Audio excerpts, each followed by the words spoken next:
Oh, hey, my name is Austin. Welcome to my channel. This is my first ever video, so it's obviously gonna be very awkward. But as you can see, I was editing my photos, and today we're gonna talk about JetPhotos. Let's get started.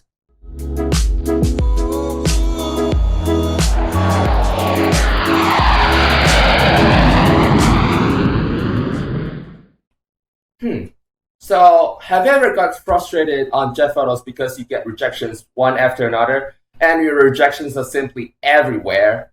And at this moment, you might think that the screeners are hating you so that they're not letting your photos be accepted on JetPhotos. This is obviously not the case.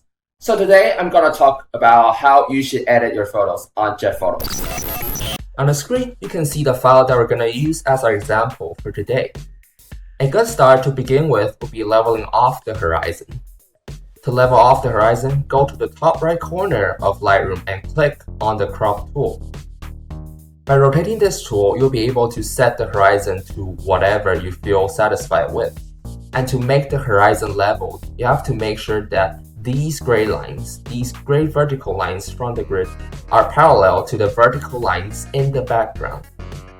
In this example, I'm going to use these gray pillars as my references. So I'll be rotating the crop tool until my vertical gray lines of the grid are parallel to the gray pillars in the background. And I feel quite satisfied with it, so I'll click Done here.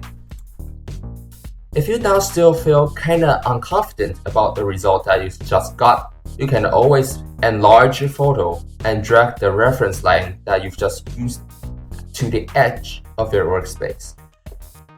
And by doing so, you can check whether the vertical line that you've just used is parallel to the vertical line of the workspace edge itself.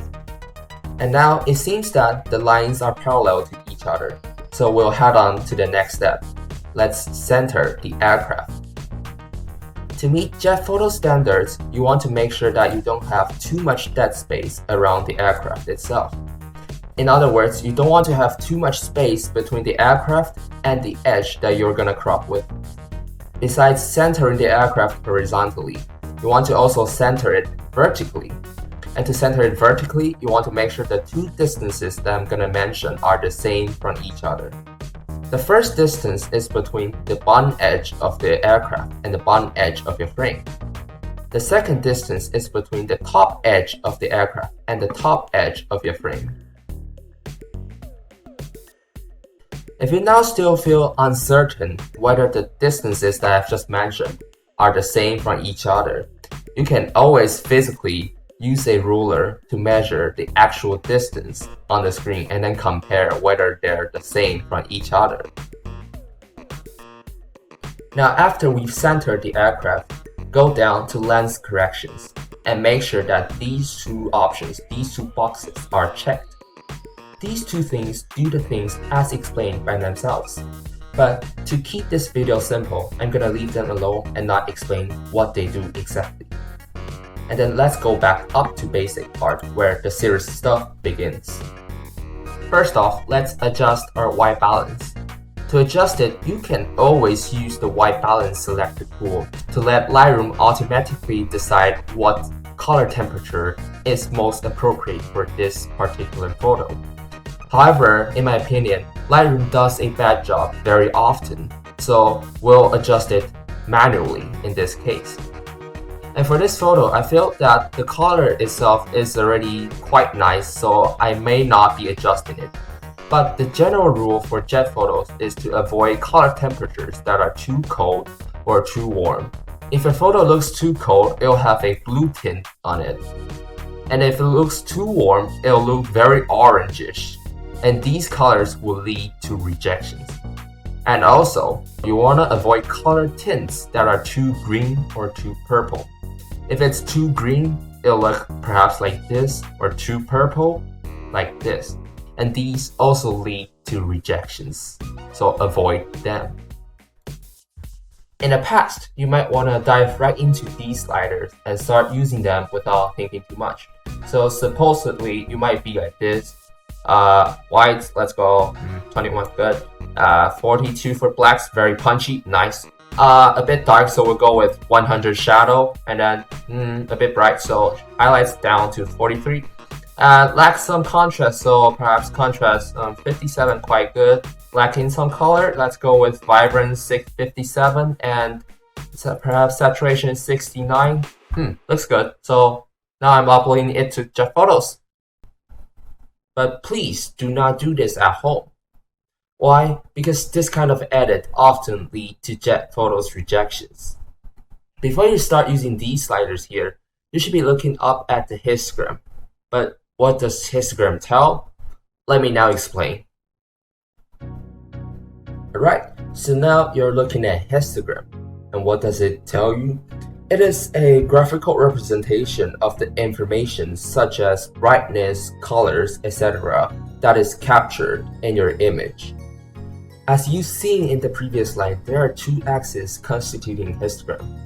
The horizontal axis tells you how bright a certain pixel is, and the vertical axis tells you how many pixels there are that are at this certain level of brightness. And now let's move on to our example. So now you can see that there is a weird shape on a histogram, and below there are values between 0 and 255 representing how bright a certain pixel is. So now if we look at the value 128 on the horizontal x-axis, you can find out that the y value, the value on the vertical axis, is 500. This tells you that there are 500 pixels that are at brightness level 128. Or if we look at this part, it tells you that there are 200 pixels that are at brightness level 30. But what if there's a gap in between? What does it mean? So maybe let's look at brightness level 195, which is x equals 195 on the horizontal axis. It tells you that there are 0 pixels that are at brightness level 195. In other words, there are no such pixel, there are no such part on your photo that is at such brightness.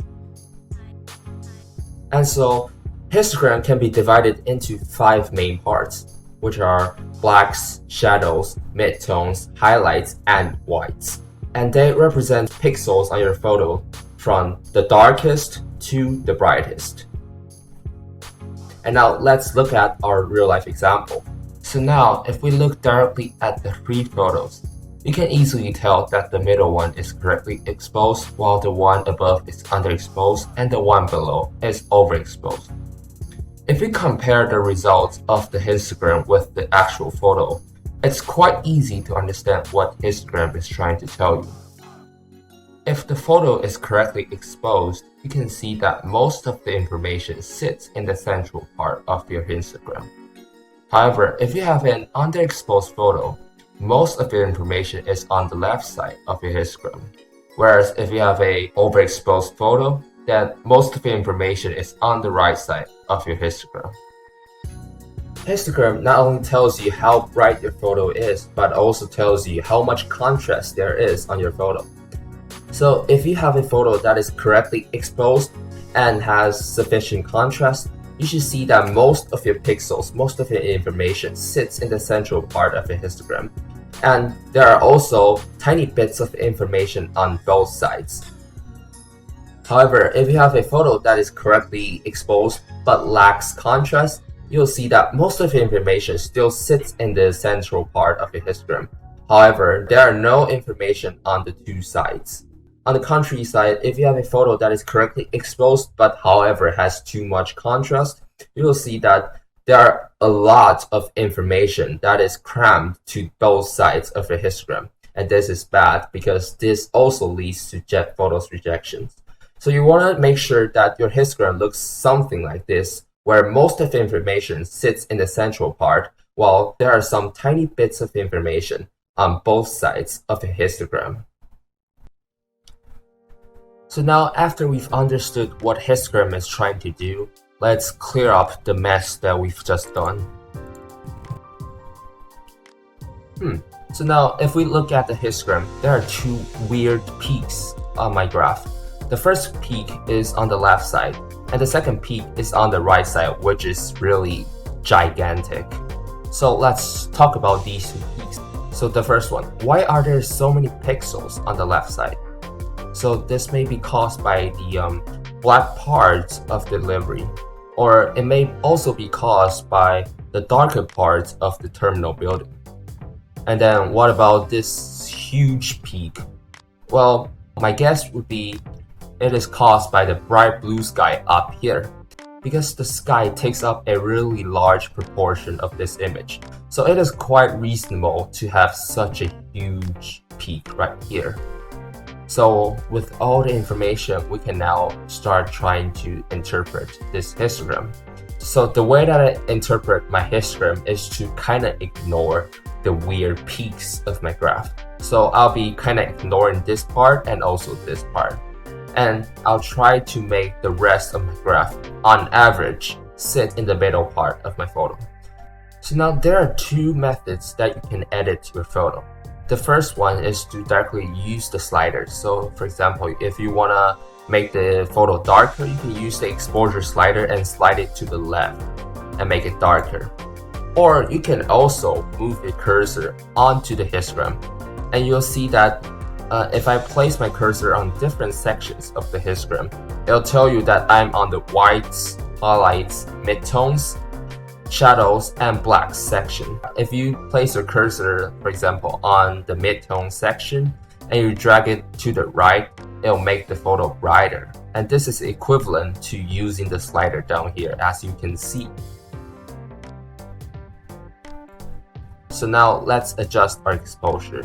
So after ignoring this part and this part, this photo is on average kind of too bright. So I'll place my cursor right here and drag it to the left for a bit. And now we need some extra contrast, because as you can see on the histogram, there is almost no information on both sides of my graph. So now, since we lack contrast, in other words, we lack pixels that are dark enough and bright enough. So I'll move my cursor onto the black section and then drag the black section to the left until you see a white triangle on the top left side. And similarly, move the cursor to the white section and drag it to the right until you see a white triangle on the top right corner. So now we have a photo with sufficient contrast. However, this visually does not look appealing, so you can always readjust your photo. The way that I refine my photo is by using the highlights and shadows sliders. So if we look at the photo visually, it seems that the dark parts of this photo are too dark. They are so dark that I cannot see them clearly. So I can use the shadow slider and drag it to the right to make them brighter. And also I feel that the bright parts of this photo are kind of blown out, so I'll use the highlight slider and drag it to the left. However, keep in mind that when you adjust these two sliders, you make changes to the histogram. So after you've adjusted them, you have to readjust your overall contrast. So now you can see that there are no white triangles on both sides, which means that we have to add some more contrast. And this will do. And another thing to keep in mind is that when you use highlights and shadow sliders, you want to make sure that you don't overuse them. And what I mean by overusing them is perhaps dragging the slider to values that are very extreme, such as 80, 90, or even 100. The reason that you want to avoid such extreme edit or such extreme usage of these two sliders is because the more extreme that you use highlights and shadow sliders, the more likely you're gonna see halos appearing around the edges where very bright and very dark parts of your photo meet each other. And halos cause rejections. And now, congratulations that you made it through the most difficult part of the edit. Now the remaining is to spice up this photo with some extra saturation and sharpness. And to make the photo look more colorful or saturated, go down to this part. And you'll see that there are two sliders, vibrance and saturation. And so, same rule, you don't want to use these sliders too extremely, because the more extreme you go, the more likely that you're gonna get a rejection. So I usually do something like 15, and 10.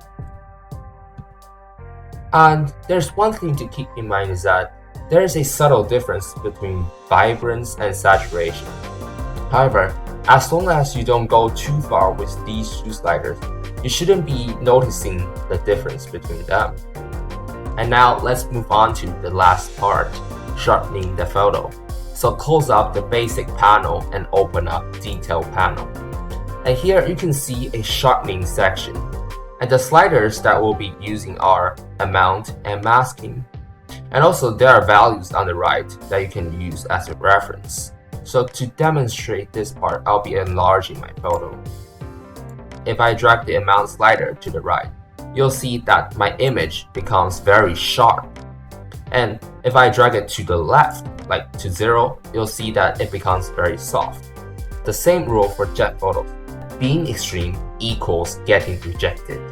So with that being said, let's use a value that's moderate, not too extreme. So I usually go with something at 60.